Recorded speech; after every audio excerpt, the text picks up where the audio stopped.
All right. We should be live. Welcome everyone that is in the chat.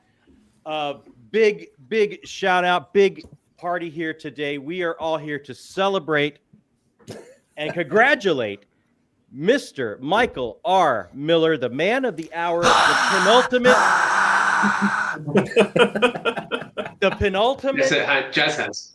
Jazz hands. The penultimate. You did that really well, Michael. The penultimate book in the Songs of Chaos series. Only one left to go, probably, unless something crazy happens. So I don't want to jinx you, Michael. But so look, we're here just to have a great time. But we do have some rules to go over. Before I go over rules, I just want to welcome everyone in the chat. We're so glad you're here. If you have any questions for the man of the hour, Michael R. Miller, or any of our other guests that are here, and we're just about to introduce all of them, please hit us up in chat. I'm going to do my absolute best to see and keep up with everything. If I miss something, guys, let me know. But let me go around the horn and introduce everyone.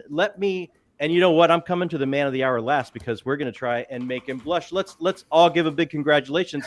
Let's start with Cronk the Book Guy. If you're not subscribed to this man's channel, it's amazing. Check it out. And also, thanks, man. The author of The Immortal Investigation. Hey. If you have not tried his books, check them out. If you're a fan of urban fantasy, these are tons of fun. Michael Cronk, welcome to the party. Yeah. It's going to be so weird. We've got two Michaels in this chat, man. I know. I'll go with Cronk. That's my usual thing, right?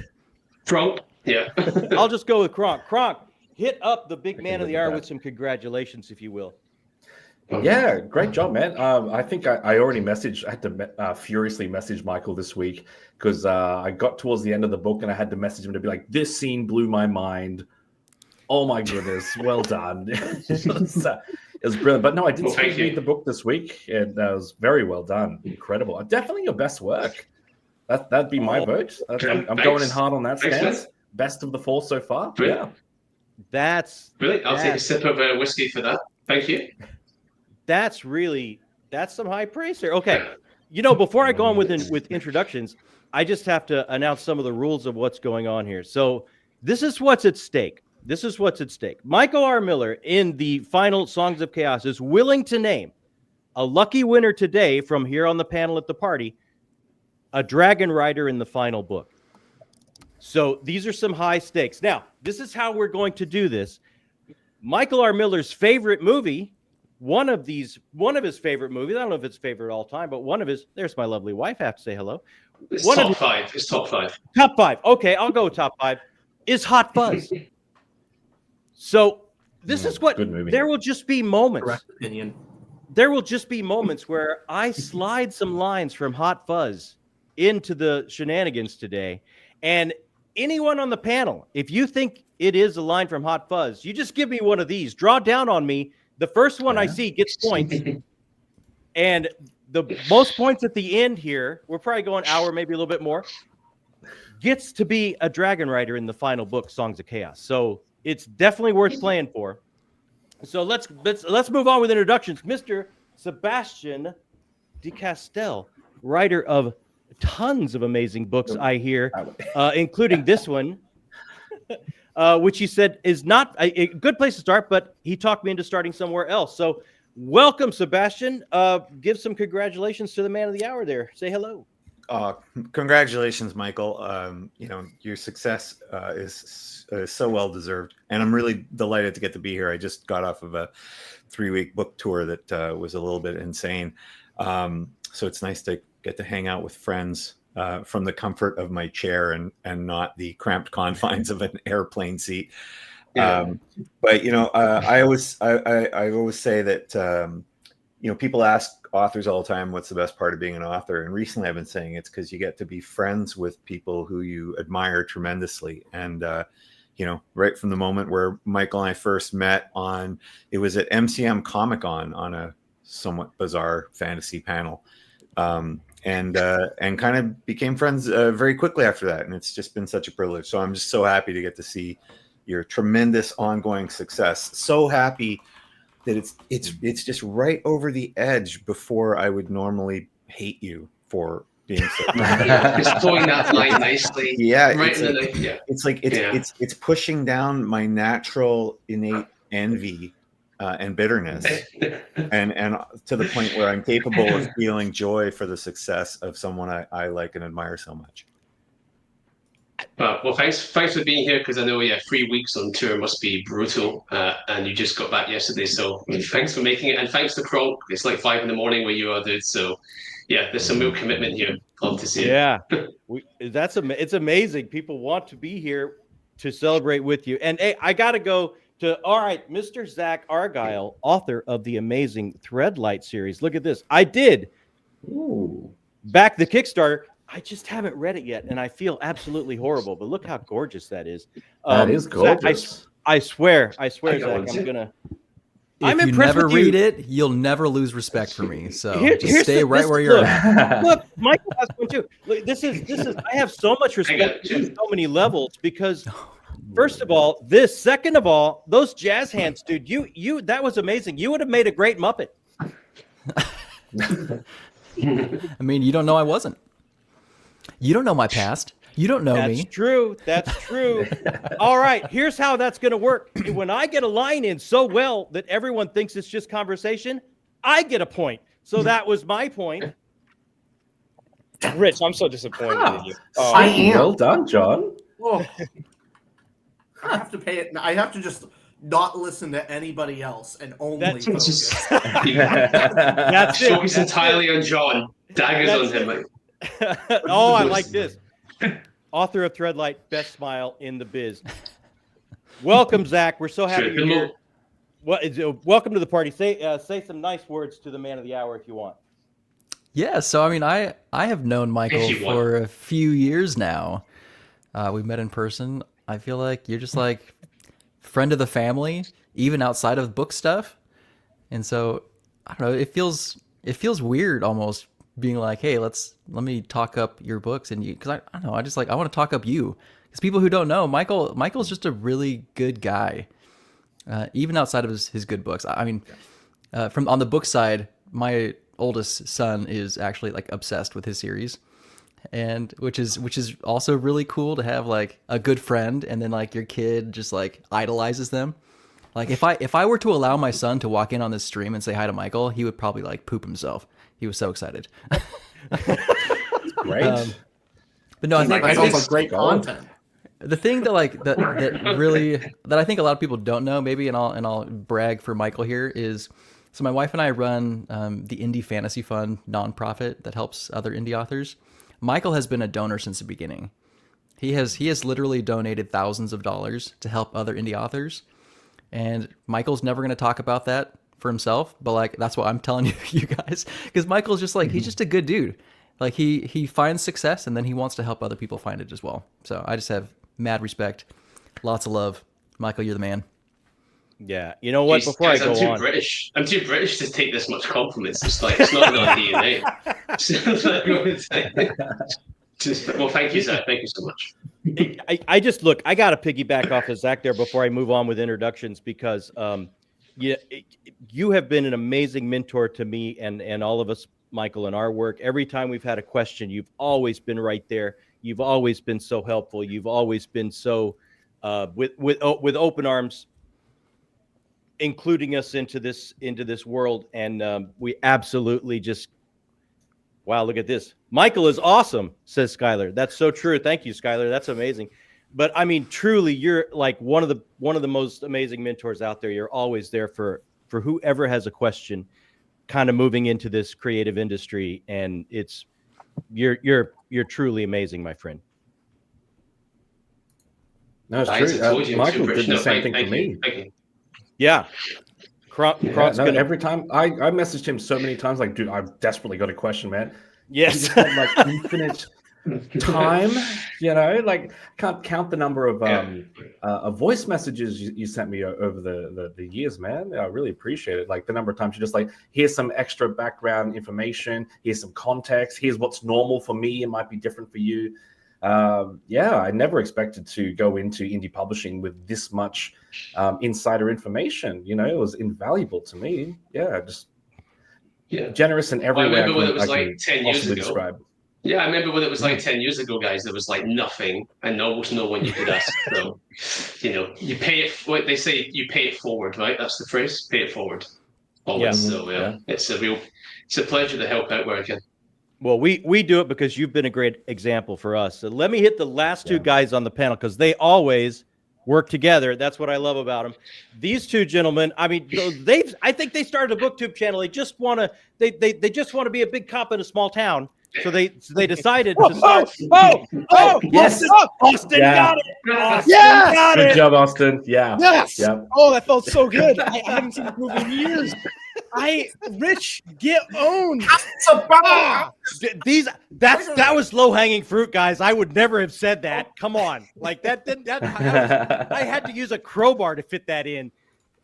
Both of you guys, welcome to the party. Austin, go first. Say something. Welcome yourself. Say something nice about this man of the hour right here, Michael R. Grateful to be. Michael. Thank you guys.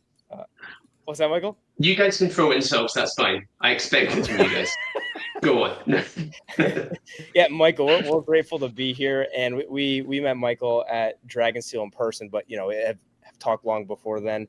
Had great chats. Know how much you do for the indie book community, and this is exciting. But congrats on the book, and I can't say that I'm here at 4 a.m. like Cronk is, or I didn't come off of a tour. I haven't donated to things. I feel like I'm just here to celebrate, and grateful to be here. And thank you for hosting, John. And that this should be a fun time. Oh, it's going to be great. How about you, Rich? Well, yeah. Hey, congratulations, man. This is a huge accomplishment. I actually, my history with your books was before even meeting you or before even doing BookTube in general. I actually started your series as well. So I'm still behind. I still need to catch up with book 3, and then I'll be moving on to book 4.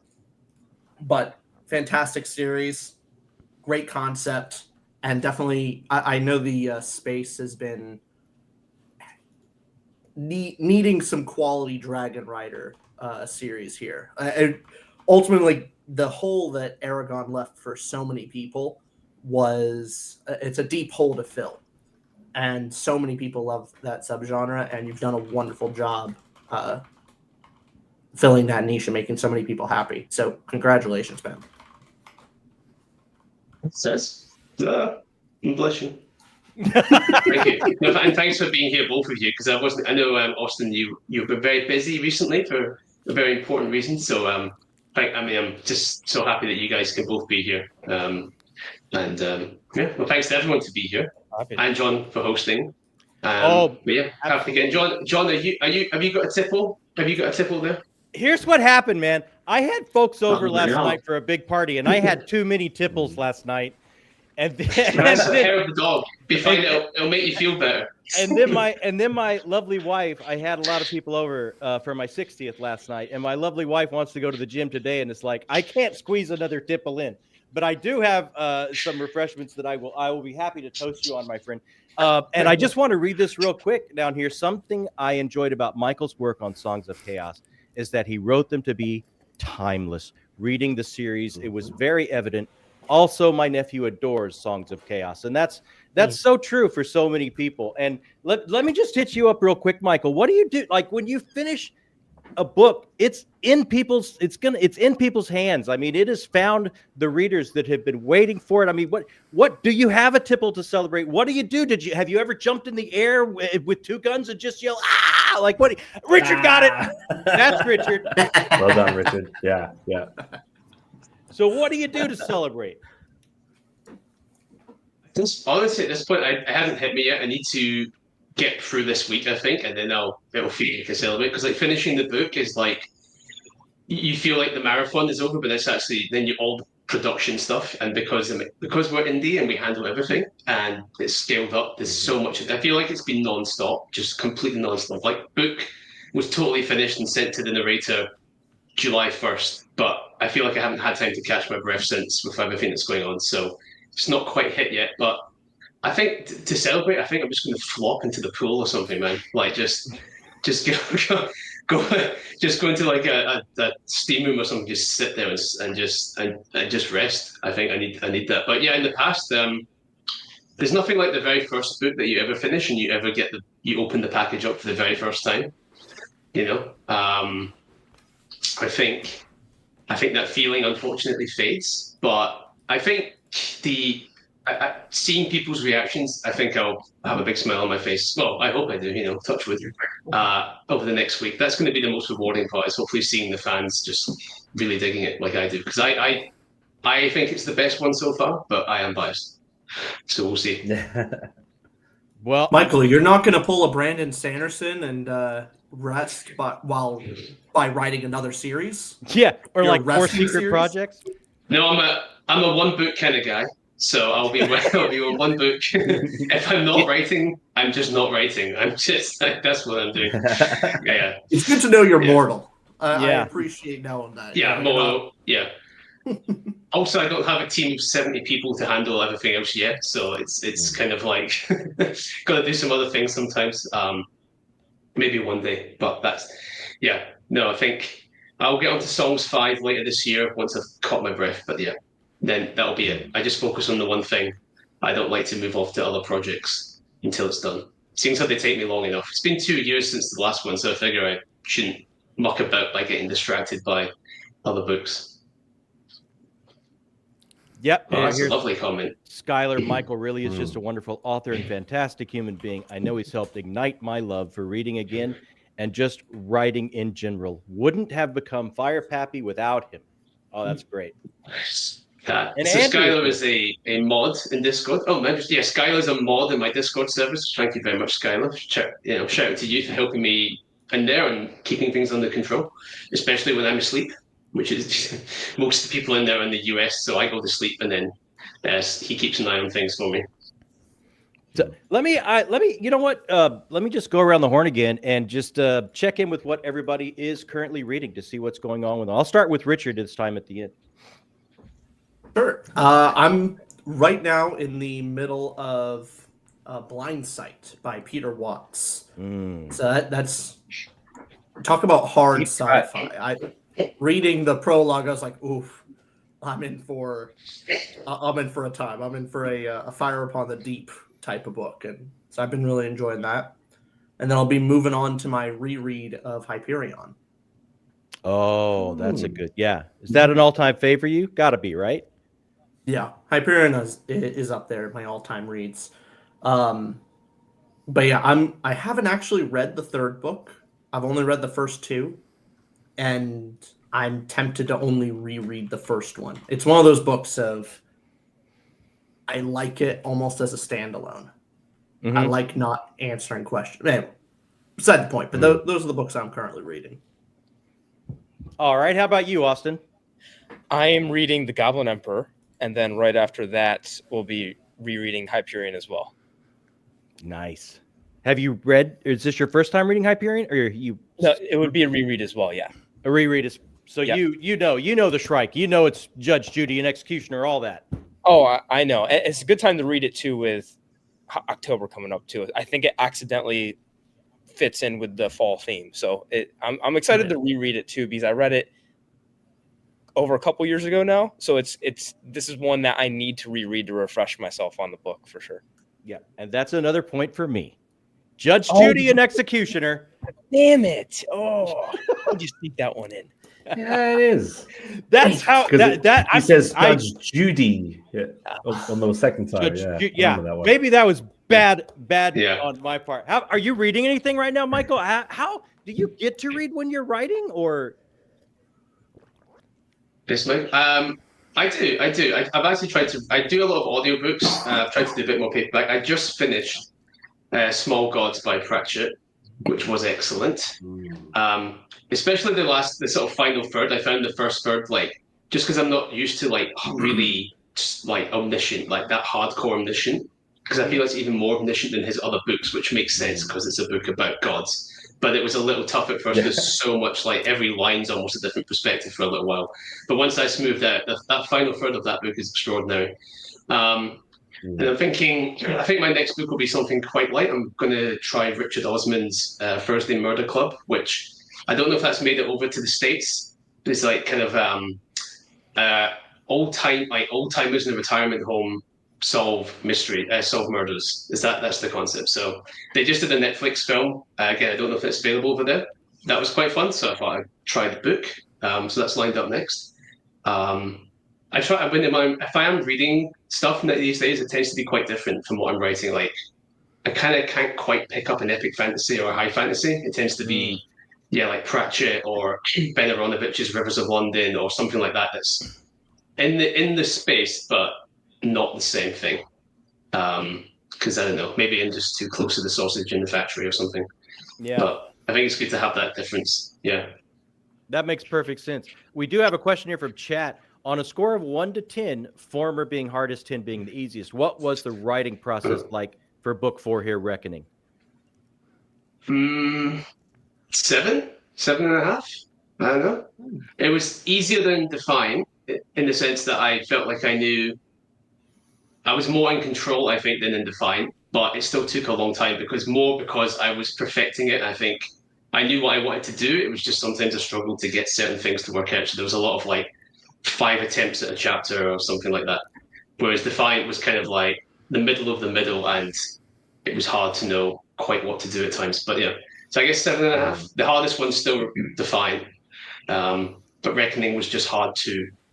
It was hard just because I was really trying to perfect it, not because I was struggling with like the content as much. So I suppose that's better. But why was Defiant? They're all hard. Yeah, why? I do want to know that too. Why was Defiant the hardest? Because it's the middle of the middle. Like I'd written a trilogy and then a standalone, and then so you get to book 3, and you realize that midway through book 3, you're really only midway through the whole series, because you've got you're 2.5 books down, you've got 2.5 to go. You've got to keep some plates spinning. You've got to let some crash. So you've got to close up some loops. You've got to keep stuff spinning, and you've got to introduce the new stuff. It's just the most stuff that has to be done in one book, and so it's just the hardest one. I think the middle of the middle, right? The muddy middle is famously difficult, and that whole book was the muddy middle in some ways. I also had the problem of back in book 1, I said, oh, there's 5 Elder Dragons and 5 Paragons. Great. Who cares? Then you get to book 3 and you're like, oh God, I have to deal with these 5 Elders and these 5 Paragons. And the Paragons all have a dragon, so that's 15 names and 15 characters, and oh God. So trying to figure out what to do with all these people and dragons, and that was just really, really hard. And I think it was slightly the Achilles heel of Defiant. If I could go back and not do it again, but just if I had more time, I'd keep working on those elements, I think, to just sharpen it up a little bit. But in book 4, I know who all the characters are. That's all taken care of. That's all been set up. I'm just kind of running the story through.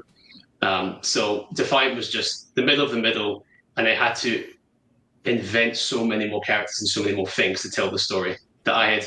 So our lesson for everyone in the chat, if you're thinking of writing books, be very careful what you put in book 1 as canon, because you may have to deal with that. In book 3 or book 4, like be very careful or do whatever you want in book 1, but keep the stakes low so that super powerful entities don't have to turn up. But if you make the stakes huge and world-ending like they do in Epic, then the most powerful people have to turn up and do something. They can't ignore it forever. So, yeah, that'd be my advice. Be careful what you put in, or keep the stakes low. One of the two. Well, people are saying Defiant is phenomenal. Let me move on to you, Zach. What are you up to right now? What are you reading right now? Reading anything good? So I am reading something, but there's another book that's staring at me in the face that I would probably be preferring to read right now, which is The Strength of the Few. Our arc came and it's just sitting there staring at me. But I have to finish the book that I'm reading right now because my wife is making me read it. It's Ship of Magic by Robin Hobb. It's not doing it for you? She describes so much. There are a lot of pages in there. I don't know how to say it. There's just like too many words in that book. I know it's like character focus, right? But it's just like paragraph after paragraph after paragraph of just like in somebody's head, like thinking through their history. And I'm just like, nothing's happened. It's incredibly deep character writing. Yeah. It's very deep. And like it's cool, but it's just definitely like harder. I'm already a slow reader, and it's making me slower. And so I will get through it eventually. Are you starting with Ship of Magic, or did you read through the Assassin's I read the first The 3. Farseer, yeah. Like The Farseer 15 trilogy. years ago. Yeah. Okay. It's at least my recollection of book 1 was the exact same thing. I couldn't put a pin on exactly what I liked about the book or the writing, but I was thinking to myself of like, man, a whole lot of nothing seemed to have happened, but I enjoyed a whole lot of nothing for some reason, and I remember details, but it About the seems nothing. still like a lot of nothing happened. I am shocked. Yeah, Yes, See, that's what Hobgoblins people here, say so- about Jonathan. People say that about Jonathan Strange and Mr. Norrell, but Yeah. you know, in the end, you're like, oh, a ton happened. Yeah, so that I don't know if it's the same at all. I haven't read Live Ships, but yeah, that kind of like just sitting with the characters for a long time, sipping tea, that can be great if it's done right. Yeah. Well, I think let me. It sounds like you want to move on, Zach. Sounds like you want to move on. Yeah, it does, Zach. It really does. I have to finish it. I can't make my wife You mad. have to. No, do not. No, Well, you cannot. You absolutely cannot. Fair She enough. actually wouldn't be mad. I've DNF'd her favorite book in a year before, and Ooh, we're still in love, so it's fine. that's true love there. That's true love, Zach. I know I missed a comment a while back. I couldn't see his face. I'm not made of eyes, but I know a little bit ago. Richard. Not made of eyes. Andrew did say, "Is that Sebastian D. Castell?" And it is Sebastian D. Castell. What are you reading? Anything good, Sebastian? What do you got going on? Well, first of all, I got to say, because Blindsight got referenced earlier, and man, that is one bizarre book. Like, it is definitely a journey into hard sci-fi, but sometimes when people think about hard sci-fi, they think kind of like almost more mundane science, but this is way out there, but all rooted in genuine science. And so for somebody like me who failed physics 11, it was a pretty wild journey. I just finished reading Lions of Al-Rassan, which is a Guy Gabriel Kay novel from a while back, and Guy Gabriel Kay is absolutely the guy who will periodically go, it's halfway through the book, everything's about to explode, let's introduce a new character in a different country and have them think through their entire history for about 40 pages, but somehow does it just so brilliantly. And I find, and especially that book. Sorry. Oh, sorry. I heard a weird echo there for a sec, but does it brilliantly. And it's absolutely a wonderful novel. And now I'm having trouble finding the next novel. So I may have to turn to the classics, which is to say, Michael R. Miller's Song of Chaos. Oh. I feel like we haven't. I feel like there's two things that are problematic here. Well, just one thing really, but we haven't given Michael one of those compliments in the last couple of minutes that makes him look like he's just on the verge of sort of passing out from that weird British trauma that happens when someone says something nice about you. Like, I think we could really give this guy a stroke. Yeah, it could happen. The goal is to make the Englishman cry. That's the whole point. Oh, That's what a compliment's for. I don't know if we could pull that off. Scottish Rich. Oh, That makes me cry that you don't know. How about you, Cronk the Book Guy? What are you currently reading? What's going on with you? Well, my reading schedule is a bit funny because I always have like my audio, what I'm listening to, and then what I'm reading. So I always kind of have like two books going simultaneously. Currently, I'm reading this one here. This is a middle grade book. The God of All Hours, part of the where is it? The Jane Doe series. Book for kids, actually. It's really good. It's like a portal fantasy. I was actually lucky enough to meet the author and get that copy signed. So that was pretty. Technically, that book hasn't come out yet. I think it comes out like in 2 days. But yeah, good middle grade. I'm listening to The Three Body Problem. I just finished book 1, and I'm on to the second one, The Dark Forest, which is there's so much hard science in that. It's really impressive. A lot of thought, a lot of is it physics? I want to say I'm not that scientific myself, actually, but a lot of hard thought that's gone into it. Incredible. And despite it being such big concept stuff, it's really character focused as well. Lots of really powerful character moments and momentous character decisions as well. I was like, he's really juggled it. I see why it's become a phenomenon. But I think about Three Body Problem is that it was a big science fiction novel that kind of made it into the mainstream.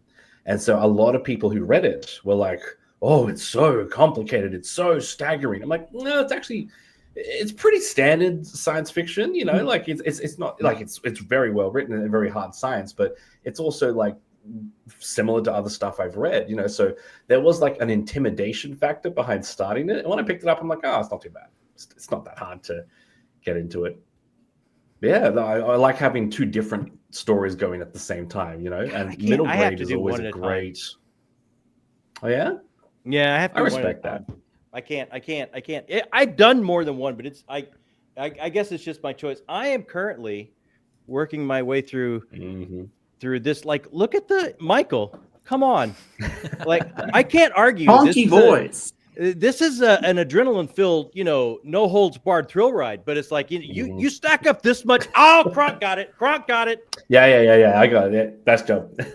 Yep. You stack up this much mayhem and carnage, you're going to have considerable paperwork, and you do. I'm on about 600 here, page 600, and I'm with some of the people in the chat. This is a fun read, but I don't want to do spoilers of any kind, but we have so many of our favorite characters kind of spread out all over the world, taking care of different threads and things that may all pull together, may not. Who knows? I've got some ways to go. But in Reckoning, do we get the band back together a little bit more? Do we have some friends in closer proximity? Some found family together?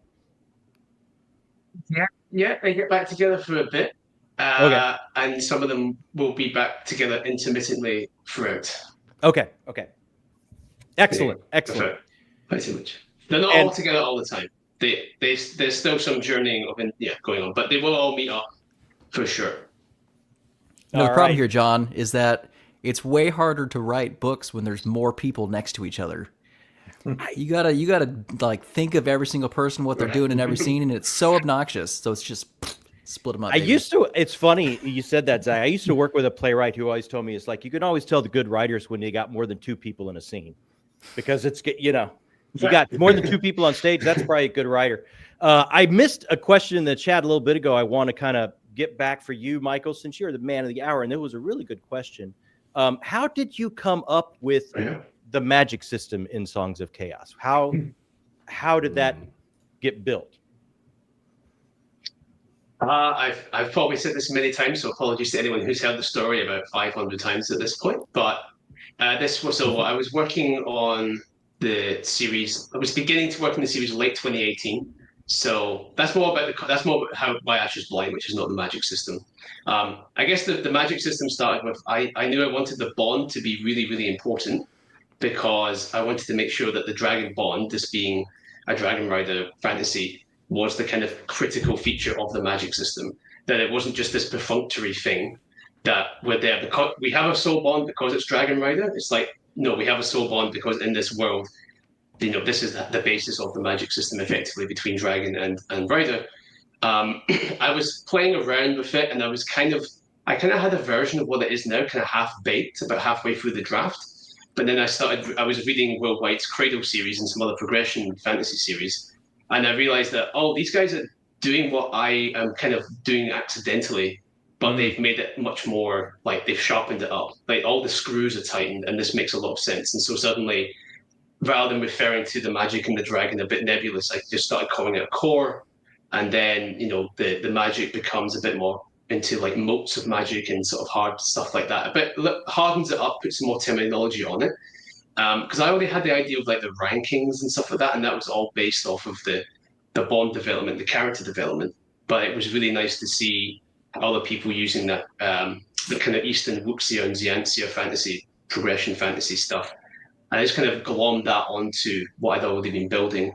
And so it became kind of like Dragon Rider progression fantasy, but a light touch on the progression, because the core feature was, it's because it's Dragon Rider, the bond in the relationship is important, and so that development should lead to magical developments, kind of like, the more super friends they are, the more powerful they are. Very just very on the nose, but if you go it slowly over the course of the series, it sort of happens without you realizing quite that's what's going on. But yeah, it all started with the bond, and everything sprang out from there with a lot of legwork done by Will White and some other writers in that space that I thank a lot in the books, and I owe a great debt to, because they paved the way in some ways for what Songs of Chaos became. Excellent. Well, I didn't want to forget that question, so I wanted to jump on it before I have my own man brain space. But I do want to go back to kind of getting the band back together, because I really do enjoy it. But I understand why they got to spread out and travel, because of you've got to get conflict and danger and everything. And there's always way more guns out in the country than there are in the city. So, that was Austin. Yeah. That was Austin. Let me go around the horn this time. Austin just has slightly better internet. Yeah.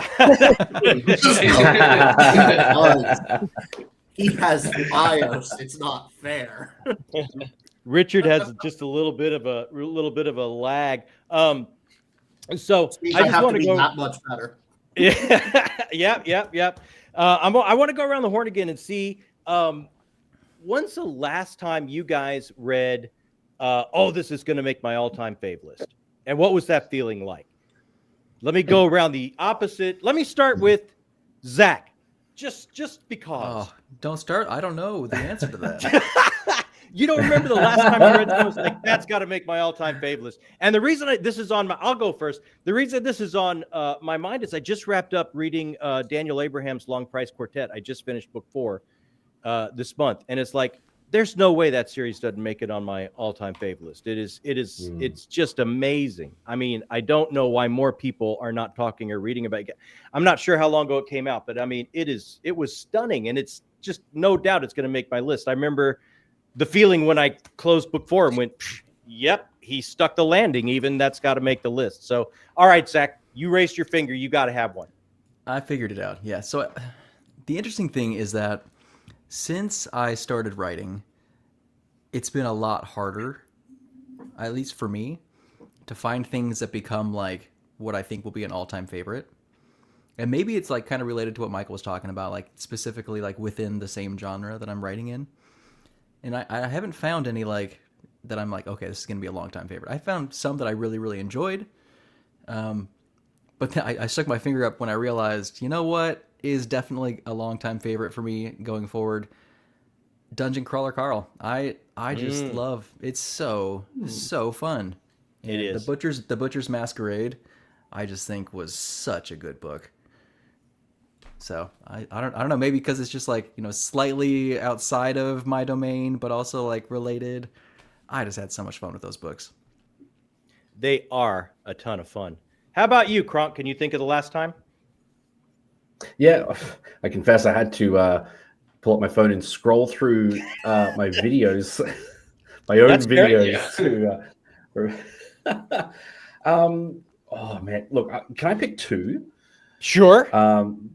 Because sounds braggy, but I've read a lot this year, and there's a couple of times I was like, oh man, that really took my breath away. The first would be one of the Malazan prequel books, Fall of Light, which, oh my gosh, it was just staggering.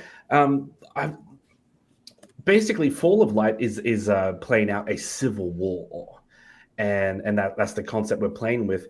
But it's all about like the very thin threads that actually cause conflict. Like conflict starts over the smallest, sometimes the dumbest reasons. And then it just escalates and spirals because of human nature. And seeing Erickson depict that with such historical realism was, I've never seen anything like it. I read it and I was just like, this is honestly one of the smartest and wisest books I've ever read, and so well executed.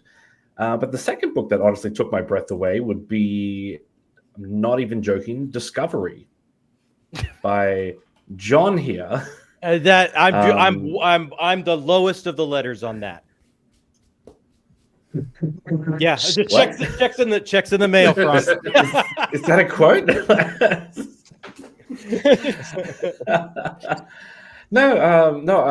John and I have talked about Discovery before. It's a great book, and it's ambitious. You know, it's in many ways it's like Songs of Chaos, because it takes a couple of staple concepts that we're familiar with in the fantasy world and then reinvigorates them in new and ambitious ways. We take dragon writing, which we're familiar with, boom, we got a whole new way to do it. And that's what Discovery does with a lot of cosmic horror and Lovecraftian horror, and modernizes it with a lot of clever thought. And there were several times I was reading that book and just being like, oh man, I've got to up my game as a writer, because there's some staggering talent on the board right now. Oh, that's very that's very, very kind of you, Michael. Thank you so much. That means a great deal. Total sincerity, by the way. I'm not just saying it because you're in the room with me, Yeah, and I you know what? Michael R. Miller invited you, not me. So I am off the hook for that. How about you, Sebastian? When was the last time you set a book down and went, that's going to live rent free in my mind for a good while? That's a fave. Mm-hmm. So interestingly, a book called The Venetian Heretic by Christian Cameron, who is also Miles Cameron, who wrote the Red Knight series. That was a very, very popular fantasy series. He also wrote Artifact Space, which is a fabulous space opera slash sci-fi series, a little more hard sci-fi than space opera, but just excellent. And in fact, what Artifact Space, which is set far in the future, and Venetian Heretic, which is set in the 1650s, have in common is they're both deriving a ton of historical research about Venice, which is one of the coolest republics ever. A lot of people don't realize that Venice had a republic for 1,000 years until Napoleon lined up a whole bunch of cannons on the mainland facing it, and cannons have become good enough that he could blow up all of Venice from a distance. But Venetian Heretic it's a fabulous book. It's a historical adventure, which I always think is really, really hard to get right. Yeah. Almost all the characters in there are real people. The hero is an English guy who would have been a British, government minister, except that things went awry. And he ended up as a galley slave and then ended up in Venice. And it's this kind of murder mystery taking place kind of during the birth of opera. So there's all these kind of fun historical things going on in the background, but ultimately it's just about really decent, characters. A lot of them, and especially Richard Hughes, the main character, is just this really good-hearted person, which is one of the things I like about Holt in Ascendant. I'm an early Michael R. Miller. I'm early in my Michael R. Miller phase of my career. And I just really, those are the books for me. Like, I understand why some people want ultra gritty, everybody's an asshole kind of characters, because there's a sort of faux realism that comes from a kind of a cynical lens on the world. And it's a little difficult sometimes to write believable, decent human beings as principal characters. And Christian, who himself is kind of, a bit of a superhero, does it marvelously. So the Venetian Heretic is something I really enjoyed that's going to kind of stick with me for a long time. Oh, we lost Cronk. Cronk's. No, that's all right. I've got two cameras. Okay. All right. Perfect. Oh, a backup camera. This man came prepared. Look at this. He's ready. He's ready to go. You know what? I just want to echo Sebastian there, not about the Phoenician, but about Holt. It's such one of the things I love about, and here, let's try and make Michael R. Miller have a stroke and cry, or either one. One of the things I love about the Songs of Chaos series is the heart, right? The heart through the whole thing.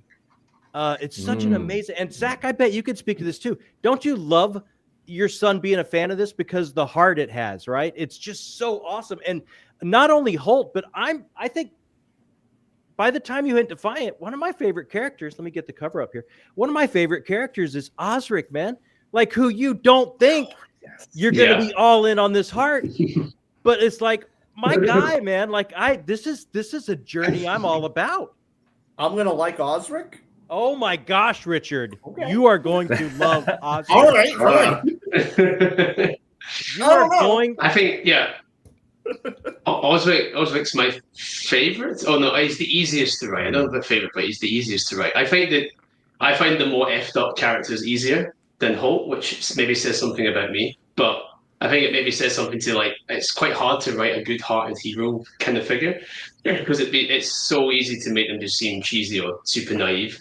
It's really, really hard to strike the balance on someone that's actually kind of decent, or like it's because I find like Osric, Reg, some of these other characters who have more messed up lives a lot easier to do than Holt and Ash at times. Especially like book 4 deep, you think, okay, is this wearing thin? They have to stay who they are, change just enough. It's a real knife edge.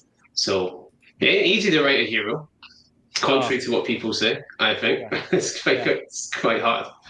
No, he is my guy. Absolutely my guy. So let me drop down to you, Richard. You will love Osric, I promise you. But when's the last time you set that book down and went, okay, it's got to be on the fave list? Sorry. I was going to jump in. So I did read Reckoning, and let's just say you're all going to love Osric even more, right? Oh, I have no doubt. That was the plot line where I had to desperately message Michael directly and just be like, oh my God. It hit all the heartstrings, man. I'm fine. Oh, I can't wait. I'm so happy to hear so that. well done. So well done. Go ahead, Richard. Sure. It was a relatively recent read for me, but Goblin Emperor. Oh, really? Goblin Emperor is going to be is living rent-free in my head. I don't believe that this is kind of back of the book stuff of what it's about, so but it is very relevant to what we were just talking. Austin, when Rich says that, you know the end of the whole plot's coming. So I need to. I'm not getting. I'm giving you the thing that Coop told you about. Oh, here we go. It's fun. Austin is doing the with respect, sir. I'm going to disappear some people. Austin. God. Yes. Oh, Rich, you suck, Rich. Have you even seen the movie? Wow. Well, no offense to anybody else, but this is one of Rich's movies right here. I can't believe this. I thought you were getting that one, Richard. I thought you were getting that one. I was. I'm letting everyone down. Myself. Don't let me down, man. You'll go with the life, but we'll just kill you off. Yes, I mean, shame. For shame. But yeah, no. Goblin Emperor deals with so Michael. The ideas that you're talking about with it's kind of hard to make a good character with like real conflict and without them coming across as naive.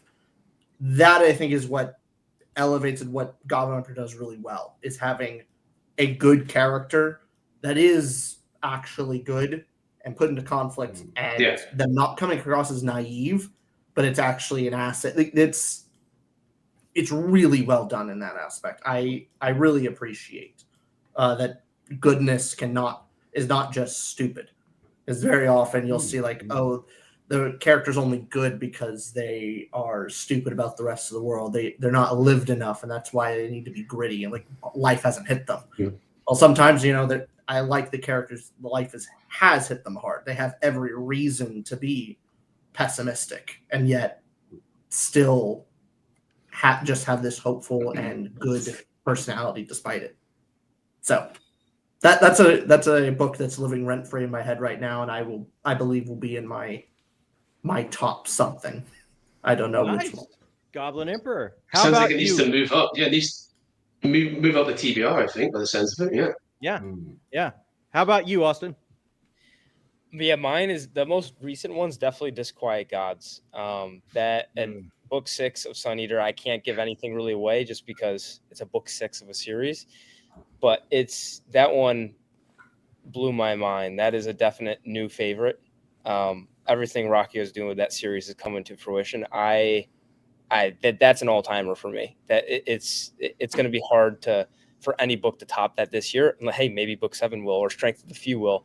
And honestly, my end of the year wrap up of favorite books, John, yours is was my number one until Disquiet Gods. Now it's my Discovery was my mind-blowing book of the year, and it still is. But those are the ones that are sticking out for me. It's Disquiet Gods, Discovery, like the books that not only did something that I enjoyed, but I thought I learned something. I learned something from Disquiet Gods, as in the themes, the messaging, and from John, from your guys' book. Someone mentioned earlier the prologue, but the entire writing style, the Lovecraftian themes to it, I still think about your book and what you did.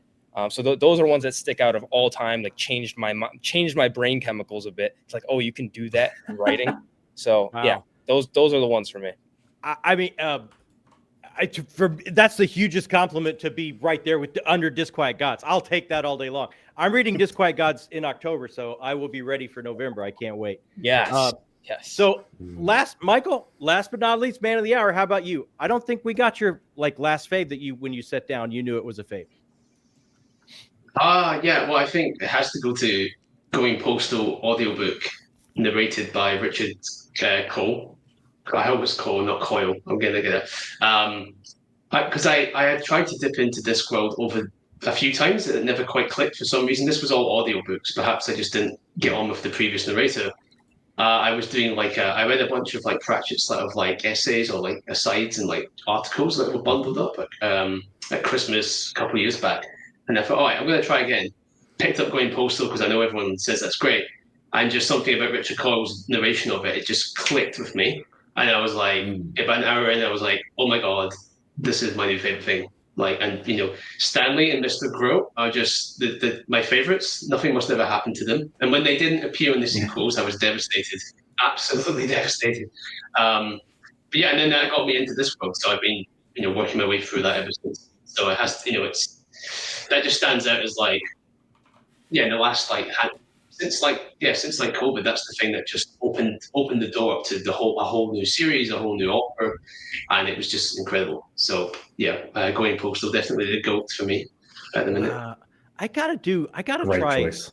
I gotta try that series again. I did the first book, Light of Magic. Yeah. Yeah. Yeah, it's not great to start there. Yeah. Rookie era there. Yeah. I know that now. Ooh, everyone. Would you say, Michael, do you think Going Postal is a good place to pick up or start? Yeah, it's perfect. Yeah, I know it's number 37 or something, but you can just start there. It totally is fine. And the benefit, I did a re-listen of it about a year later after I'd gone through all the guard stuff, or a lot of the guard stuff, and you notice, there's all these characters in it that now I know it's even better. But you definitely don't need to know who they are going in. You can just go in cold to Going Postal, and it works perfectly.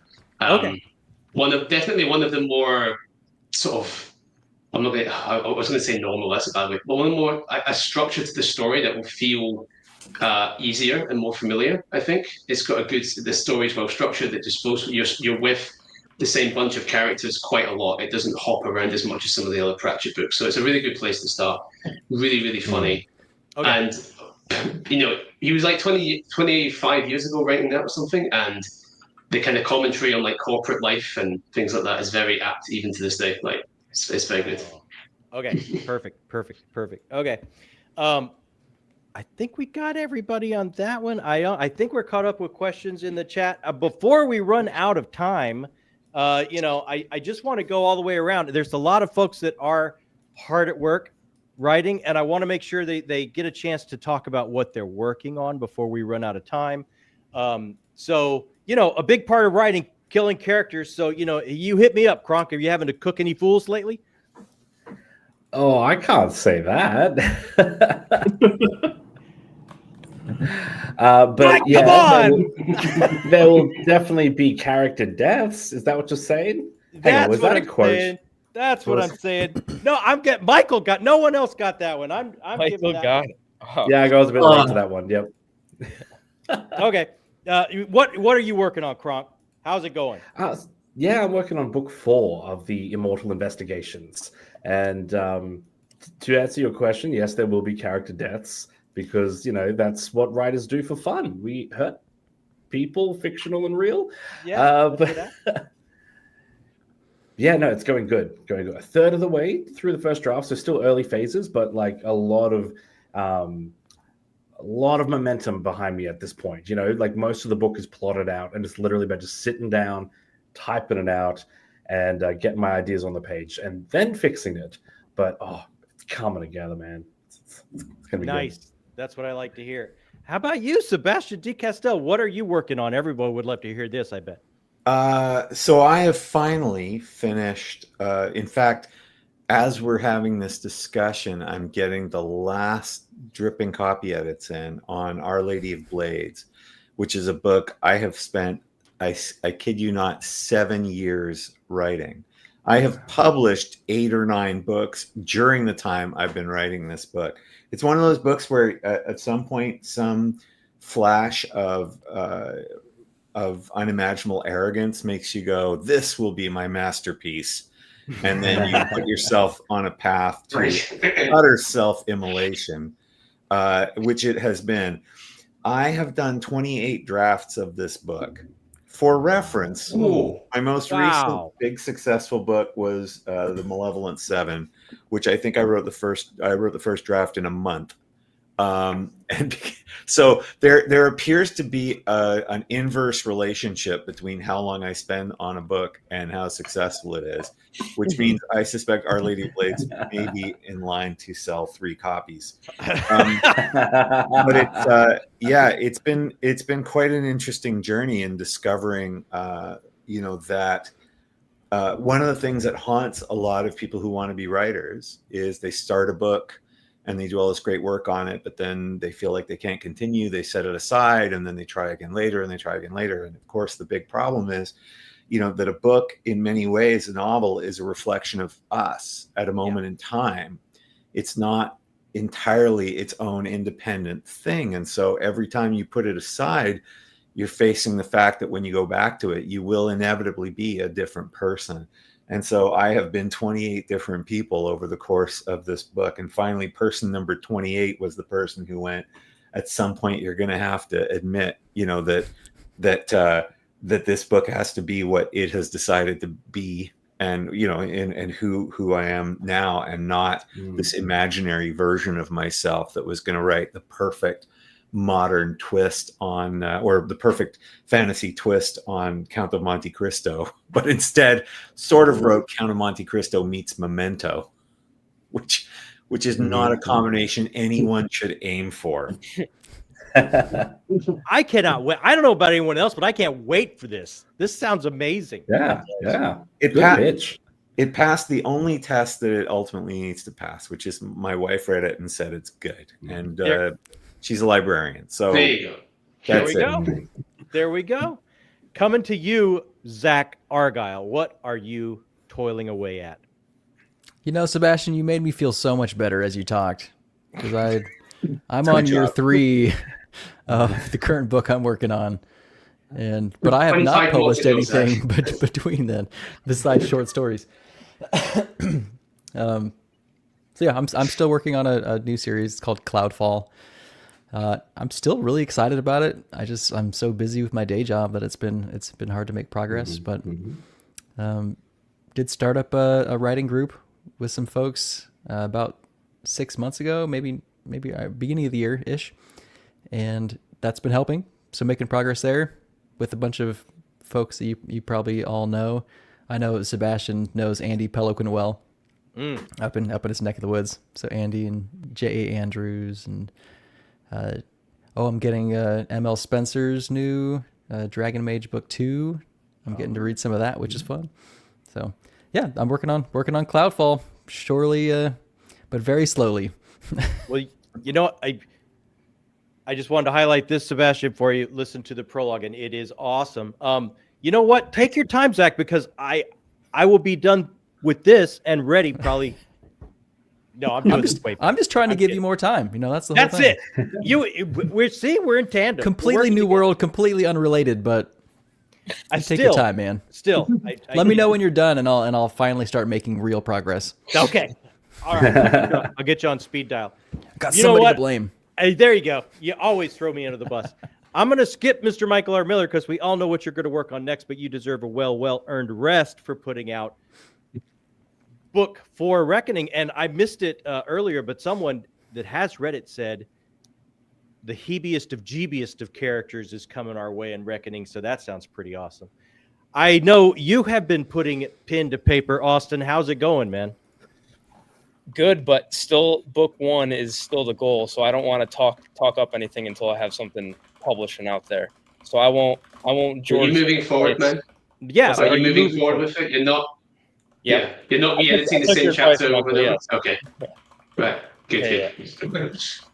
Gotta get to the end. Yeah, yep. Michael and I were talking at one point because I was one of those chapter 1 rewriters, and that was the longest part of the book. Was just starting. Actually, that was also something in mind as well. What you just said before about you have 28 different versions of yourself. Of you write a book for so long, and then you look back and like, oh, I've read so much more. I feel like I've learned so many things, and you want to go back and change things. So it's just the going forward without editing. Every writer goes through and learns the lesson for your first book, which I've learned and learning still. So, and it's hard. It's such a hard thing to learn, right? You would think someone could tell you that, and you'll just be like, "Oh, I get it." But it's so hard to let go. Yeah, I totally get that, Austin. Yeah, for sure. How about you, Richard? Do you find in the chair, my friend? I know you. You told me your idea one night over some amazing drinks. I do want to read this someday. Yeah, that someday is far in the future. I still have not put. I have been a little busy. Everyone else can blame their day job. I'll do the same thing as well. No, Rich and I are going to use the Time War still coming out. We're going to write notes to each other, and it's going to be I'm telling you, this is a great idea. Yeah, this is a totally great idea. I just want to, I know you're here, Zach, but I'm highlighting this anyway, because I also have the Advent of Winter. So I have more of your work that I can read. So, I mean, this is just a short story. The character is going to appear in Cloudfall that's in the short story here. That is correct. That's the plan.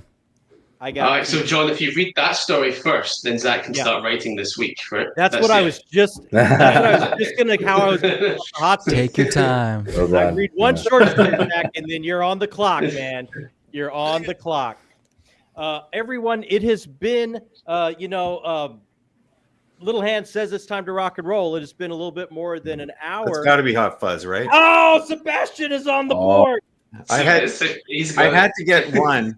Even though, by the way, I want it clear to the audience, I'm not trying to win the competition because I have my own method for ensuring that I get to be a Dragon Rider in book 5, which I will not say here, but everyone here knows what it is and knows why it's a very effective strategy. It is an extremely solid plan. I will say that. Oh, yeah. I mean, it's a form of mail. Yeah. It's a form of mail. It is a form of mail. It's not green mail or blue. It's much darker.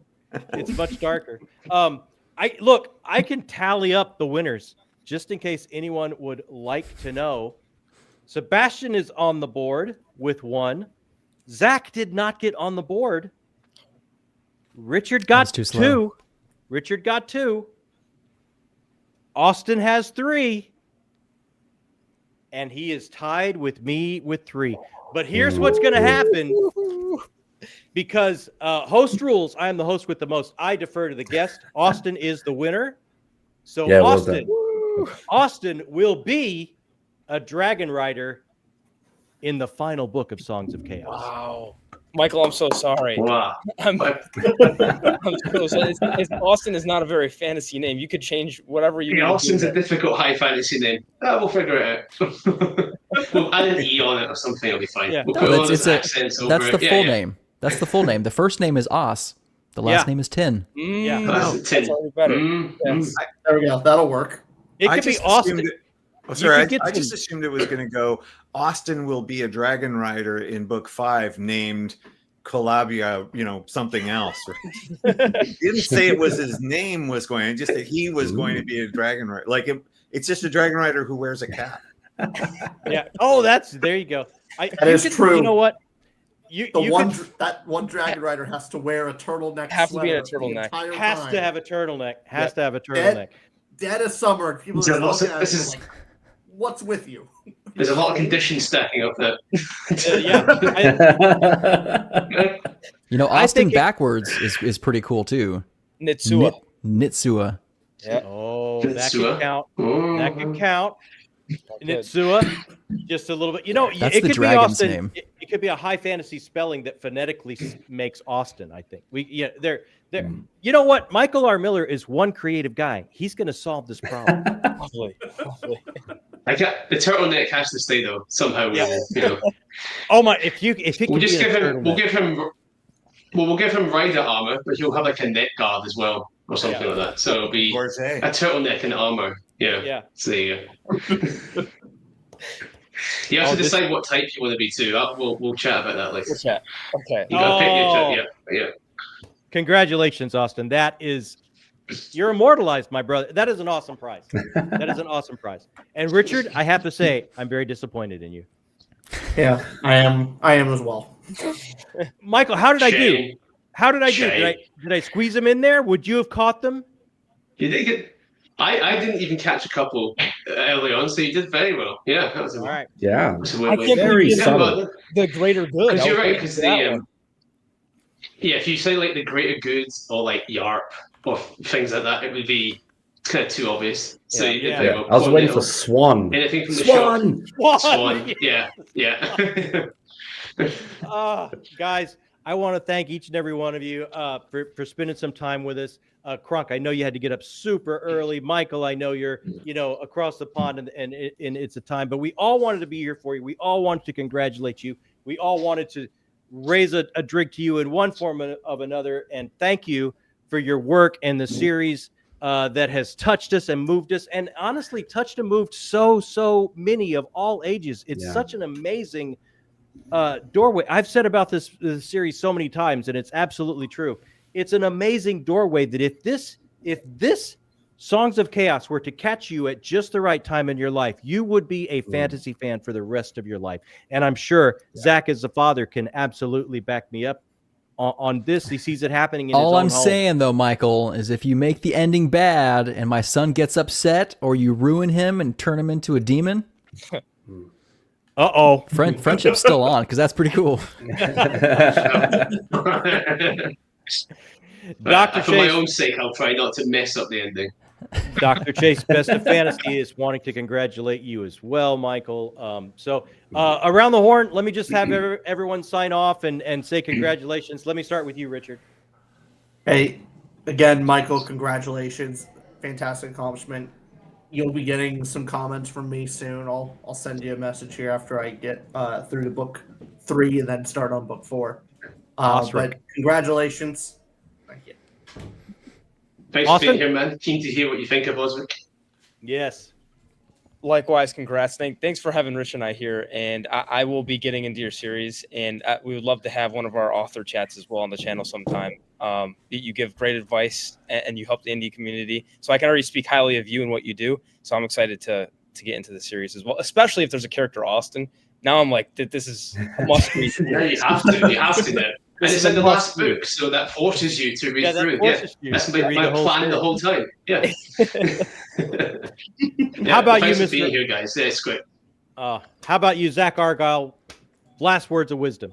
You know, I've already complimented Michael enough, so I did just notice that our garage door opened and somebody came who also wanted to say congrats. Congrats, Michael! Woohoo! I'm sorry I missed the party. Thank you. The party was great. It's better now that you're here, Bookborn. Yeah, it's exciting stuff. We've already got the book, and our son has been making his way through it. I mean, it's kind of a chonker. So, like... It is pretty chunky. Yeah. How's he getting making on? his way through it.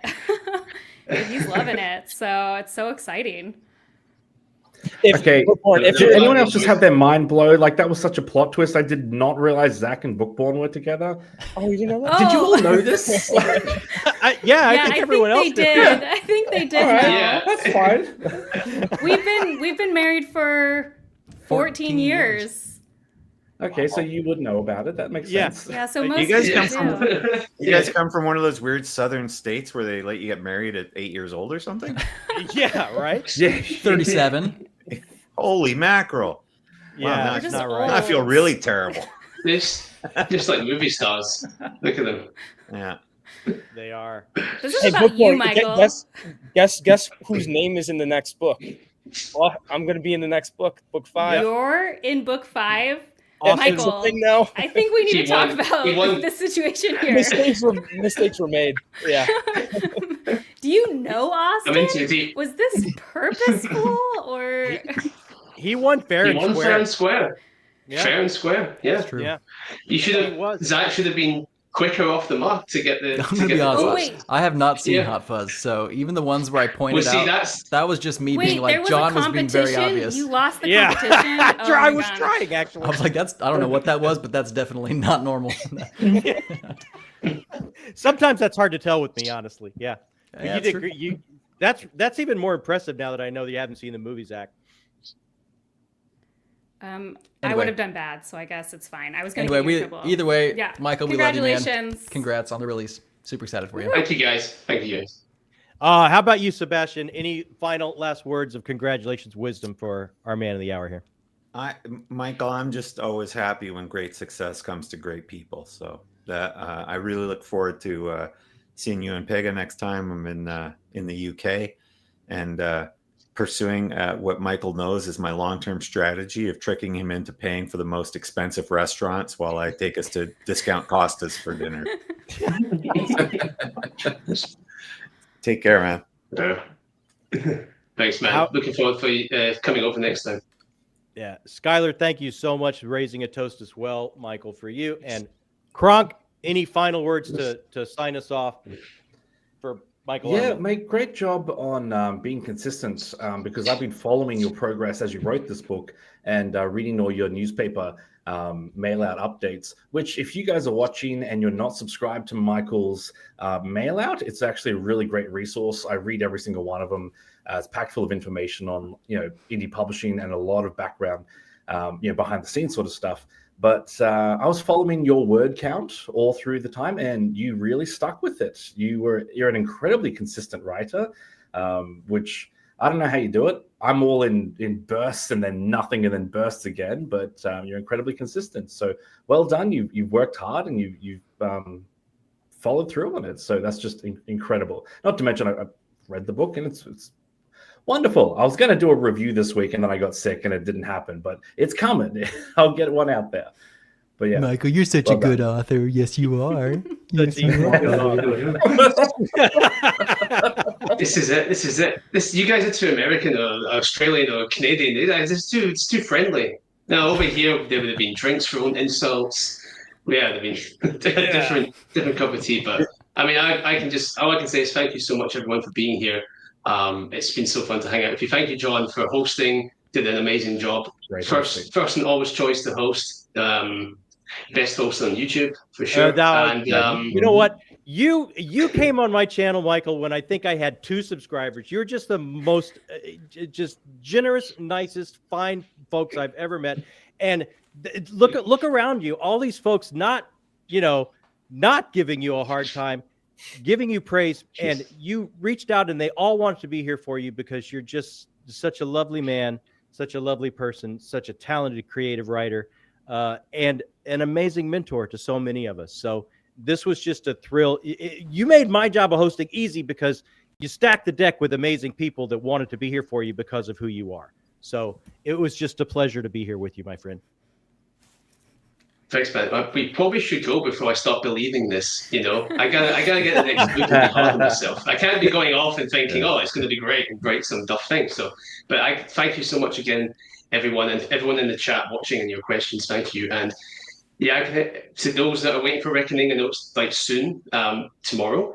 I hope you enjoy it. Really, just I hope you love it. I love it. I think it's the best one, and I hope you guys do too. Mm-hmm. I will be, as soon as I get past this, I will be getting into it pretty quickly the way this feels like it's rolling for me. So everyone in chat, thanks so much for being here. And Michael, you always have Stacy if you're looking for insults. Oh, she that's Hi, the alien Stacy. stuff from Stacy. That's good. She keeps me in check. Yeah. Cronk, Sebastian, it was wonderful to meet you, my friend. Zach, a surprise appearance by Bookborn, Austin, Richard, and the man of the hour, Michael R. Miller. Thank you all so much for hanging out with me a little bit. on this weekend, celebrating a lovely individual and a talented author. Thank you all in the chat. It's been so much fun. We will catch you next time when it is book 5. Bye-bye. Everyone. Bye.